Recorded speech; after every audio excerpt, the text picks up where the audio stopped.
Like the president is now meeting with the NATO leader right now, so we want to listen into what they're saying. Thank you so much for your time, by the way. We really appreciate it. Let's listen in. Here today is to hear that we are very unhappy, I am, with Russia, but we'll discuss that maybe a different day.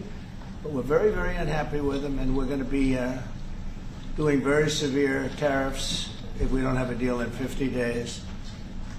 Tariffs at about 100%. You'd call them secondary tariffs. You know what that means. But today we're going to talk about something else. And as you know, we've spent $350 billion approximately on this war with Russia and Ukraine. And would like to see it end. It wasn't my war. It was Biden's war. It's not my war. I'm trying to get you out of it. And we want to see it end. And I'm disappointed in President Putin because I thought we would have had a deal 2 months ago, but it doesn't seem to get there. So based on that, we're going to be doing secondary tariffs if we don't have a deal in 50 days. It's very simple. And they'll be at 100%. And that's the way it is. It can be more simple. It's just the way it is. I hope we don't have to do it. But regardless, we are going to be we make the greatest military equipment in the world, whether it's missiles. You saw that recently in Iran, the way those planes flew in. They had every single, 14 bombs hit every target. Then you had the helicopters shoot a total of 30 bombs, 30 missiles, and they hit every single, Marco, is that right? Every single piece, every single target. And it was, I guess, on a scale of 0 to 10, they say it was about a 15. That's how successful it was. That's how lethal it was, a word they like to use nowadays. But it was an amazing, well-organized attack that people in this country wanted to do for 24 years. You know, when we had the pilots in last week, they were saying, "Sir, we've been practicing this for 24 years," meaning people, not them, but other people that are a little older now. But they too, and you were the one that let us do it. But we've been practicing it 3 to 4 times a year for 22, 24 years, because they always knew they had to stop Iran from doing what they were doing, which is trying to come up with a nuclear weapon, a nuclear bomb. And we did it very successfully. And we make the best equipment, the best missiles, the best of everything. The European nations know that. And we've made a deal today, and I'm going to have Mark speak about it, but we've made a deal today where we are going to be sending them weapons and they're going to be paying for them. The United States will not be having any payment made. We're not buying it, but we will manufacture it and they're going to be paying for it. Our last meeting of a month ago was very successful in that they agreed to 5%, which is more than $1 trillion a year, so they have a lot of money. And these are wealthy nations. They have a lot of money, and they want to do it. They feel very strongly about it, and we feel strongly about it, too. But we're in for a lot of money, and we don't want to do it anymore, and we can't. But we make the best, and we're going to be sending the best to NATO, and in some cases to maybe, at Mark's suggestion, if we go to Germany, where they're going to send early on missiles, and they'll be replaced, and NATO is going to take care of it. It's going to be coordinated by NATO, and they're going to work very much with Matt Whitaker, who's right here, who's a great ambassador, and Matt's going to be coordinating. You better do a good job, Matt. I will.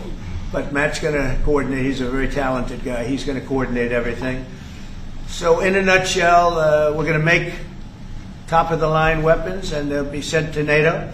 NATO may choose to have certain of them sent to other countries where we can get a little additional speed, where the country will release something and it'll be mostly in the form of a replacement. And I'd like to have Mark, and again, just a highly respected, pretty young guy for having had the career that he's had, because he had an amazing career before going to NATO. So we spent a lot of time together over the last couple of months. And if you could say a few words. Absolutely. No, Mr. President, dear Donald, this is really big. This is really big. You called me on Thursday that you had taken a decision. And the decision is that you want Ukraine what it needs to have to maintain, to be able to defend itself against Russia, but you want Europeans to pay for it, which is totally logical. And this is building on the tremendous success of the NATO summit. The 5%, but also the decision to keep Ukraine strong and the decision to increase our defense industrial production. So based on that, that was Europe stepping up. This is again Europeans stepping up. So I've been in contact with many countries. I can tell you that at this moment, Germany massively, but also Finland and Denmark and Sweden and Norway, the United Kingdom, the Netherlands, Canada, they all want to be part of this. And this is only the first wave. There will be more. So what we will do is work through the NATO systems to make sure that we know what Ukrainians need, so that we can make packages. Of course, in a way, we discussed it this morning with Pete Hegseth at the Pentagon, in a way that, of course, the US will keep on its stockpiles necessary to defend this country. That's absolutely clear. But it will mean that Ukraine can get its hands on really massive numbers of military equipment, both for air defense, but also missiles, ammunition, etc., etc. So if I was Vladimir Putin today and hear you speaking about what you were planning to do in 50 days and this announcement, I would reconsider whether I should not take negotiations about Ukraine more seriously than I was doing at the moment, if I was Vladimir Putin. But when I'm Ukraine, I think this is really great news for them. So I really want to thank you for that. And it means the Europeans paying for it.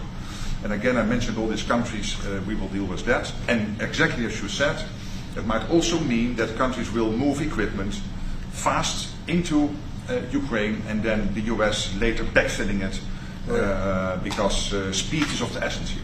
So really, thank you. This is important. You did a great job. That's a really great job.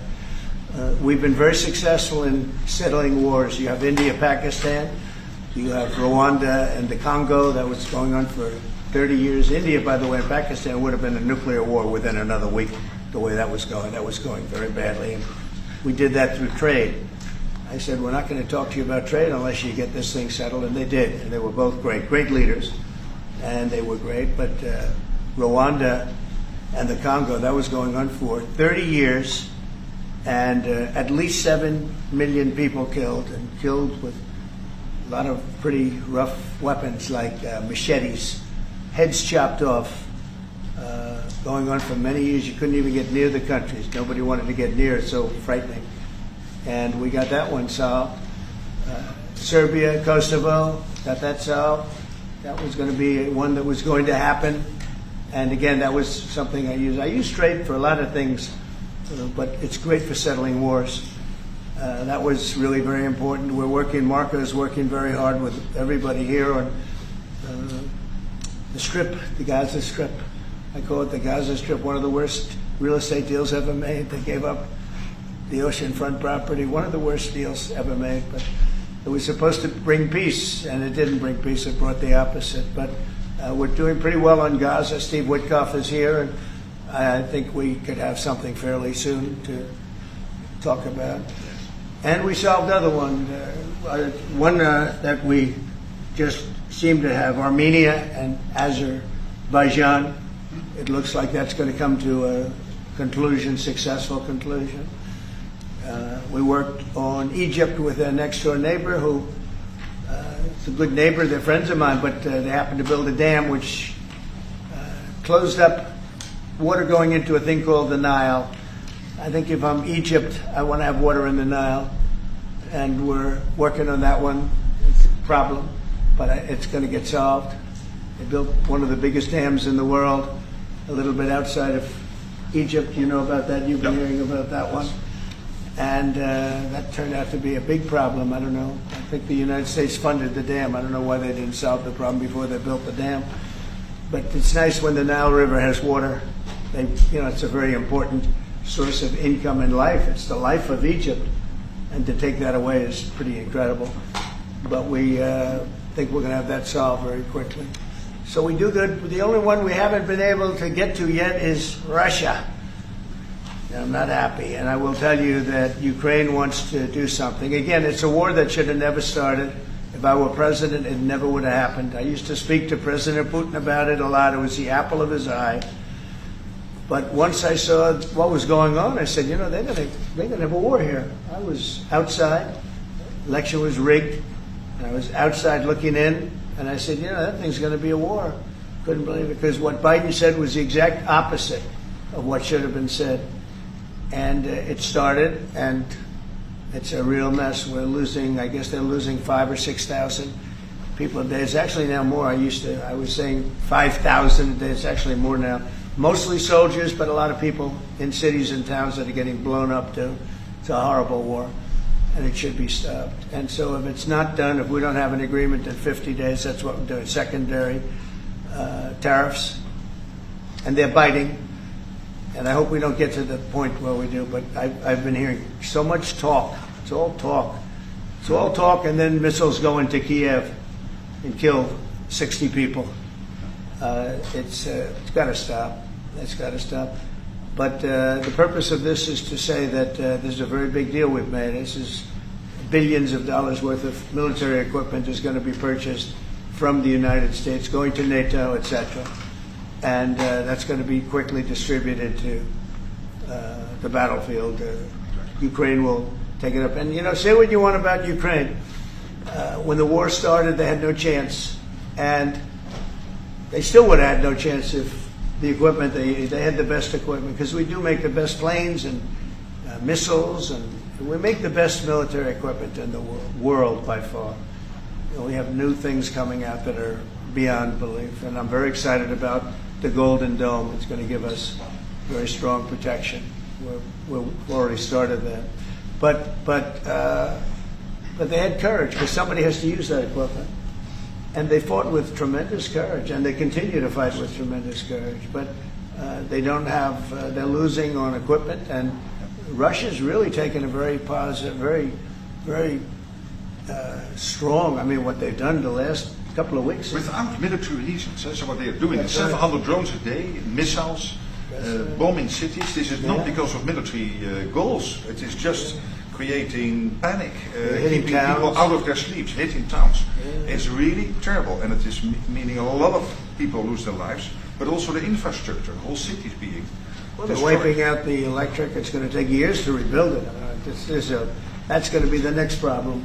Because, but that's going to take a long time. Many of the cities are knocked down to the ground. Many of the people have left, but many have stayed. I don't know. They actually stay. Most have stayed, actually. It's incredible that they stay, and knowing that a missile could be hitting your apartment house, and your apartment house that you're sitting in could collapse on top of you.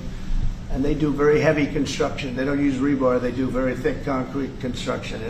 Those are heavy buildings, big buildings, and heavy buildings, and they collapse like they're made out of paper. It's unbelievable to see this happening with people, so many people being killed. So we think we're going to make progress, and we hope we're going to make progress. In the meantime, we're going to get you good service on what you need. And we really became friendly with NATO this last meeting. You know, we went from 2% to 5%, which everyone said was not even a possibility. They weren't paying 2%. Many of them were paying much less than 2%. But even those, since you became president, all committed to the 2% before the summit. And now collectively we committed to the 5%. That's right, they did. They've been very good. And I think I made a lot of friends over there. We had a couple of days of very intensive talks. And they're great people. They're leaders of countries. Leaders of countries. Many of them great countries, some of them smaller countries, but for the most part, I'd say very solid, strong countries, and very successful. Some of them are among the most successful countries in the world. So that's the story. We hope that's going to have an impact on Vladimir Putin, and we hope it's going to have an impact on Ukraine also. We want to make sure that Ukraine does what they have to do. All of a sudden they may feel emboldened, or maybe they don't want. You know, this is a very difficult situation. Ukraine wants a peace deal. I think so. And they will stay committed to that, there's no doubt. They want it. But the Russians have to become... They have to continue to want it, though. Yeah, I agree. But you and I will make sure of that. All of a sudden they get no... You and I will make sure of that. We'll make sure. I feel confident that they will do what has to be done. Plus, we have certain parameters that both sides know. And we already know what should be done. So I think that's going to be... it's going to be very strong. We want everlasting peace. Any questions, please? Yes. Thank you, Mr. President. What was the tipping point for you in making this decision? Was it a conversation with President Putin? Was it a piece of intelligence? And why are you giving 50 more days? I think I think it's a very short period of time. I think, don't forget, I've just really been involved in this for not very long. and it wasn't initial focus. This is a Biden war. This is a Democrat war, not a Republican or Trump war.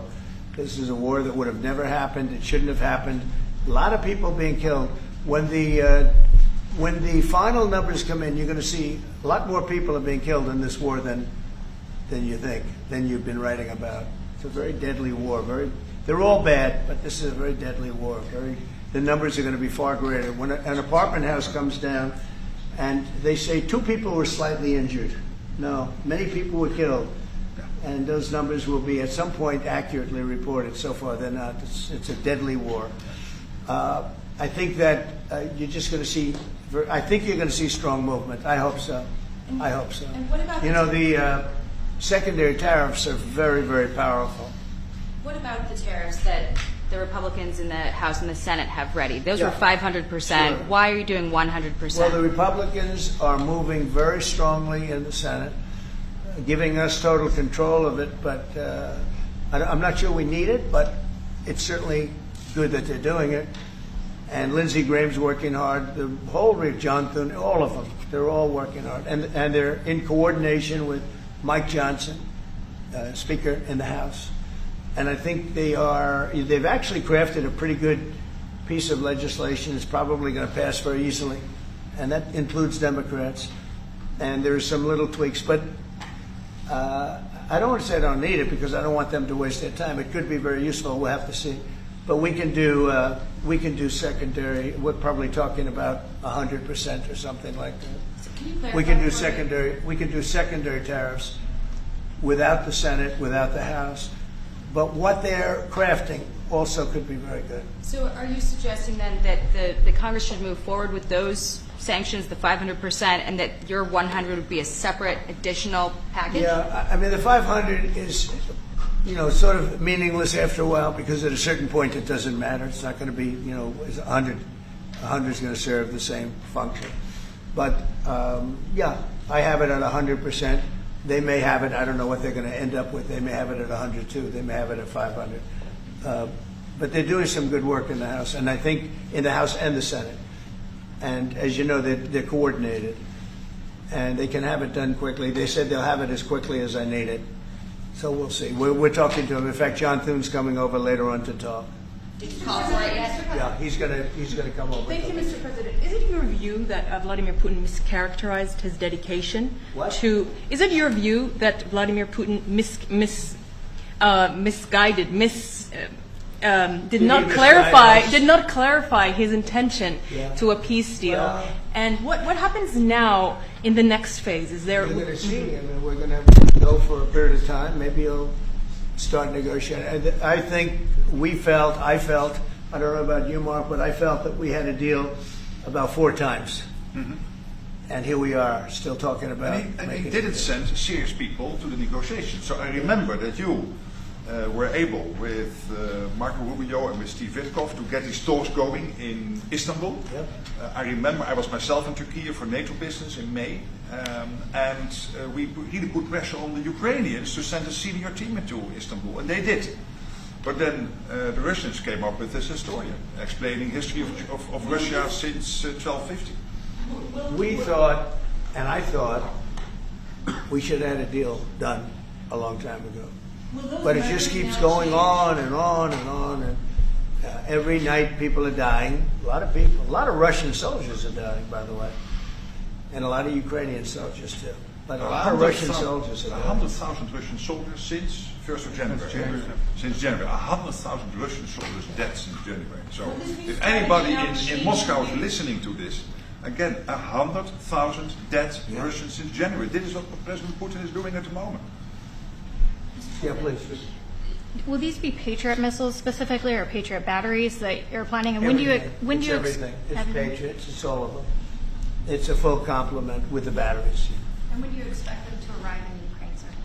Well, we're going to have some come very soon, within days, actually. Because a couple of the countries that have Patriots are going to swap over and will replace the Patriots with the ones they have. And Matt will coordinate with NATO. But so it's going to be, they're going to start arriving very soon. And this afternoon, Boris Pistorius, the German defense minister, is visiting Pete Hegseth. Secretary of Defense, and we'll discuss also, I think, on this whole Patriot thing. Norway is involved, so that's on the Patriots, but this whole deal is also about missiles or ammunition, so it's broader than Patriots. We have one country that has 17 Patriots getting ready to be shipped. They're not going to need them for them. So we're going to work a deal where the 17 will go, or a big portion of the 17 will go to the war site. Mr. President, That can be done very quickly. Mr. President, Yeah, please. Could this transaction with NATO be viewed as a step towards achieving peace, letting Putin know that now Zelensky has a little bit more powerful tools in his tool chest, and maybe that brings him to the table to achieve peace? I know that you wanted to do that. Brian, that's what we've been saying. I think you might have expressed it better if you wanted to.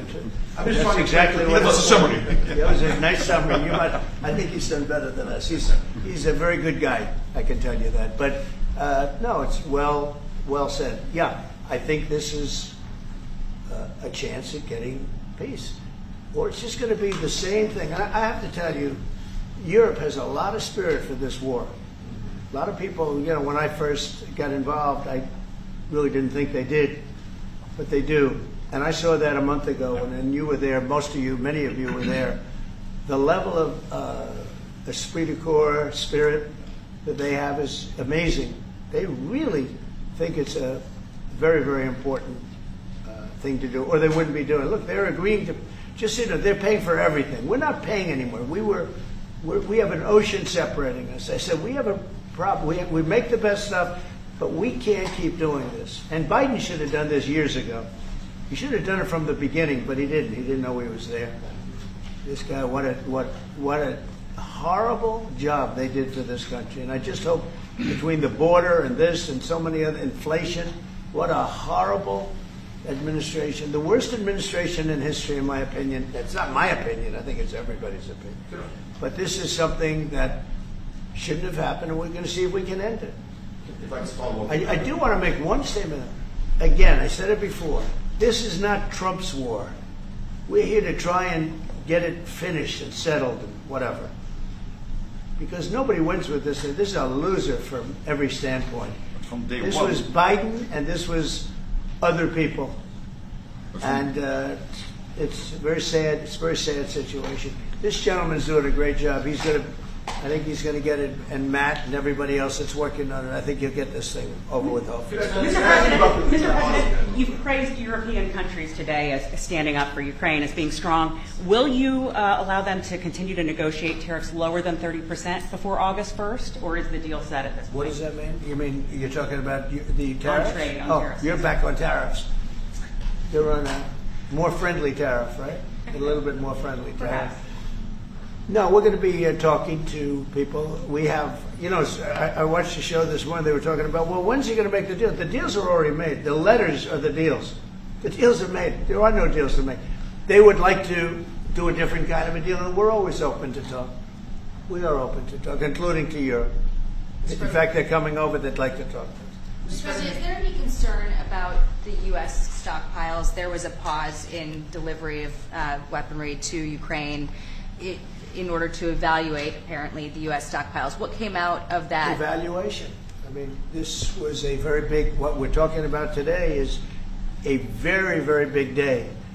And what Pete was doing, and me too, I knew what Pete was doing, was evaluation, because we knew this was going to happen.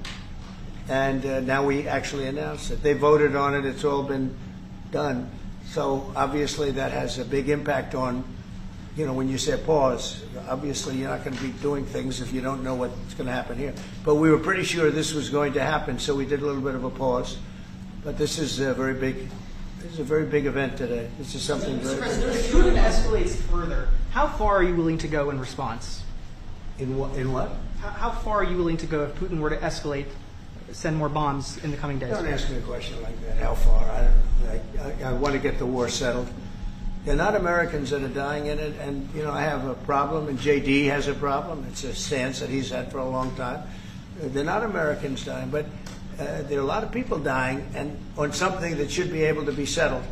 And we all agree with that. This group of people, we want to defend our country, but ultimately, having a strong Europe is a very good thing. It's a very good thing. So I'm okay with that. Yeah, please, in the back. Yeah, is there a ceiling on what the Europeans are willing to pay for? And it sounds like, well, are you ruling out the U.S. paying for from additional weapons through drawdown authority? Shall I try to answer that? Because basically what the president is saying, that he is willing, of course, taking consideration what the U.S. needs itself. So it's not that you can have a shopping list and you can order whatever you want, because the U.S. has to make sure that the U.S. keeps its hand on what the U.S. needs also to keep the whole world safe, because in the end you are the police agent of the whole world. You're the most powerful nation on earth, the most powerful military on earth. But given that, the US has decided to indeed massively supply Ukraine with what is necessary through NATO. Europeans 100% paying for that. And what we have been doing over the last couple of days is talking with countries, and I just mentioned the ones who in the first wave immediately said, we want to chip in. And then you are really talking about big numbers. Take Germany visiting today, they're really talking about big numbers. Can we get some clarity? I will say that I spoke with Germany, spoke with most of the larger countries, and they are really enthusiastic about this. They want to, and they're willing to go very far. I will tell you, as per your question, how far would I go? They want to go very far. They don't want this to happen. That's why I think from Putin's standpoint, it would really be good. He gets the country's economy is doing very poorly, and he's got to get his economy back. He's got to save his economy. He could save his country in a sense, but the economy can destroyed a lot of countries over the years. He wants to get that economy back. And he's got a great country for trading and other things. If they could use the assets instead of war, he's got some tremendous potential. That's what I would say. How did you deliver this news to Putin, sir? Say? How did you tell Putin this was coming? I speak to him a lot about getting this thing done. And I always hang up and say, well, that was a nice phone call. And then missiles are launched into Kiev or some other city. And I said, it's strange. And after that happens 3 or 4 times, you say, the talk doesn't mean anything. My conversations with him are always very pleasant. I say, isn't that a very lovely conversation? And then the missiles go off that night. I go home, I tell the First Lady, I spoke to Vladimir today. We had a wonderful conversation.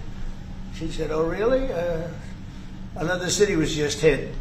So it's like, look, he's, I don't want to say he's an assassin, but he's a tough guy. It's been proven over the years. He's fooled a lot of people. He fooled Bush. He fooled a lot of people. He fooled Clinton, Bush, Obama, Biden. He didn't fool me. But what I do say is that at a certain point, ultimately talk doesn't talk. It's got to be action. It's got to be results. And I hope he does it. It's potentially such a great country to be wasting so many people on this and the money. And look at what's happened to his economy. Look at what's happened. So, and with the threat in 50 days, yeah, the economy will be hit very hard. I mean, look, I hope he's going to do it. He knows the deal. He knows what a fair deal is. If there is such a thing as a fair deal, there's no winners here. This is a loser. This is a loser. And I dealt with him from the beginning. And it wouldn't have happened, but I will say Ukraine was the apple of his eye. We talk about it. It was the apple of his eye, but it wasn't going to happen. And he understood that. It wasn't going to happen. And then I noticed, after I was out, I noticed soldiers forming at the border. Yeah. And then I heard horrible, stupid things being said from the other side. And I said, they're really handling it very, very wrong. It's a shame. Yeah. Can I add one thing, and that is about President Trump, because you came in office in January. On the 12th of February, you had your first phone call with Putin. I think you did exactly what I hope you would do. That is breaking the deadlock, starting the conversation, because you have to test him. I know Putin very well from the days when I was Prime Minister. In the Netherlands, you have to test him. And you did this, and you really gave him a chance to be serious, to get to the table, to start negotiations. Steve Witkoff, Marco Rubio, we all tried to help you. But you've now come to a point where you say, well, hey... We actually thought we had probably 4 times the deal. Yeah. I mean, you would have called and we said, yeah, this looks good. Yeah. And then the deal wouldn't happen because bombs would be thrown out that night and you'd say, we're not making any deals. It was like... But you breaking the deadlock was crucial because you had to start that process. And you were the only one who was able to do that. I think we'll get it done. Do you think he's reasonable enough to negotiate an end to this? I think we're going to get it done. I think, look, this is a very powerful situation. You have very wealthy countries buying the best equipment in the world. And we have the best equipment in the world. We make equipment like no other. You know, our submarines, nuclear submarines, are so powerful. They're the most powerful weapon ever built. And we have the best in the world they're 20 years behind, 25 years behind us. We have the greatest equipment anywhere in the world. I just hope we don't have to use it. Yeah, please. Thank you, Mr. President. On a separate topic here, President Biden, of all people, spoke to the New York Times over the weekend.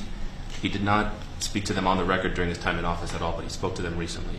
And he defended his use of the auto pen and said that he signed off on every decision.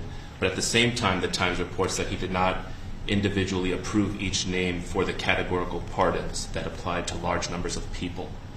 What are your take on that? Any new revelations from that? Well, I mean, you're talking about the auto pen. Look, the auto pen, I think, is maybe one of the biggest scandals that we've had in 50 to 100 years. This is a tremendous scandal. And I know the people on the other side of the, see that desk, that Resolute desk? Unfortunately, he used it before me. But, you know, we have our choice of 7 desks. They're all beautiful. But I chose the Resolute, and so did he, unfortunately. But the people on the other side of the Resolute desk, I know them. Lisa, the whole group, and they're no good. They're sick people. And I guarantee you he knew nothing about what he was signing. I guarantee it.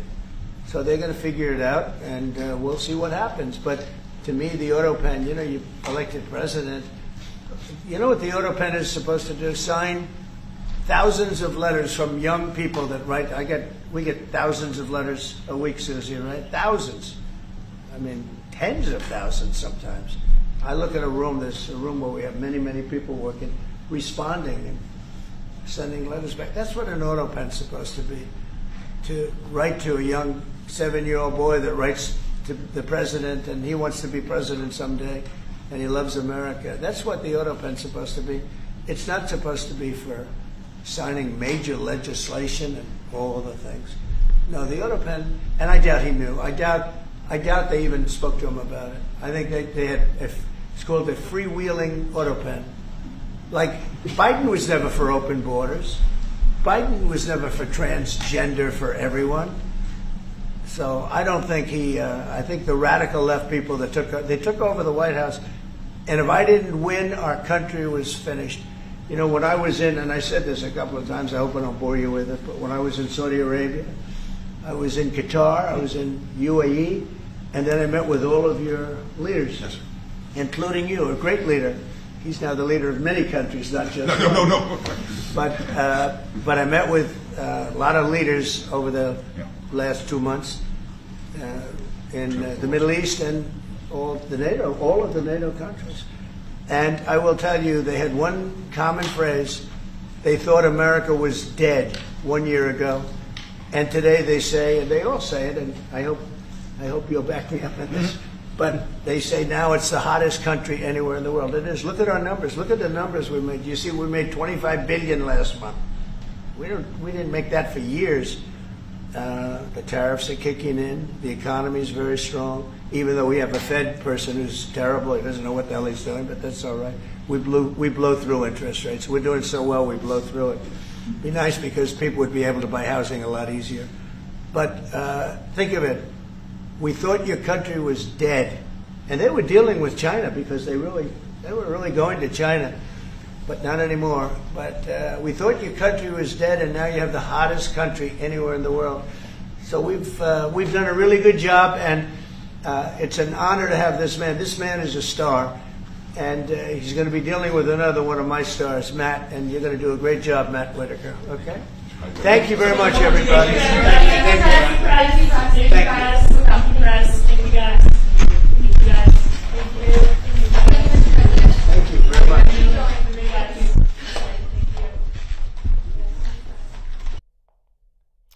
All right, you were just hearing from President Donald Trump at the White House there, and seated next to him was the head of NATO, Mark Rutte. I want to bring back in Charlie D'Agata for us at the Pentagon right now, because Charlie, I am curious about what stood out to you from all of what we just heard there.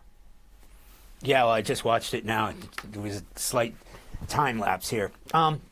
You know, there weren't any, from a military standpoint, from this building standpoint, not a bunch of huge surprises there. Because he had sort of said last week this idea, this proposal that was actually discussed last month at The Hague, the last NATO summit, this idea of European partners supplying Ukraine with weaponry and then purchasing those weapons from the United States. But he kept drilling down on the Patriot missile defense systems, which we discussed already today. Yeah. Something that's desperately needed because of the nature of the attacks that are happening to cities inside Ukraine now. And that will get the attention of President Putin. I'm anxious to know what other armaments and weaponry systems are going to be included in that.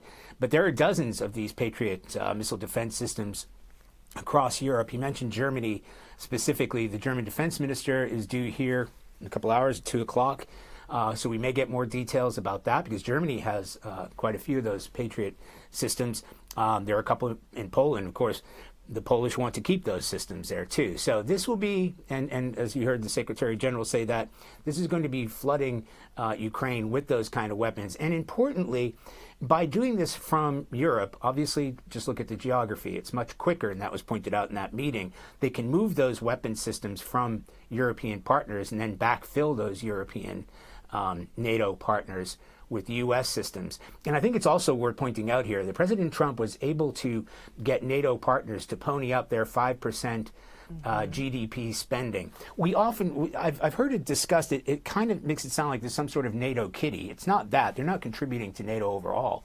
They're buffing up their own defense systems. So the checkbooks are out. You know, if they have an opportunity by inflating their GDP or the defense spending, they'll have the ability to spend that money. So this is all kind of going in the same direction.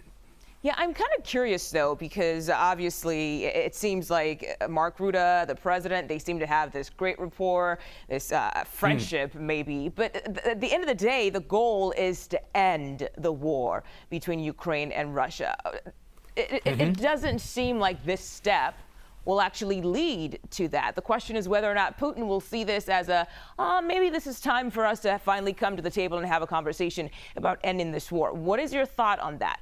Giving them more weapons, giving that weapon to Europe to then sell to Ukraine or whatever it is, will that actually bring Russia to the table to talk about ending the war?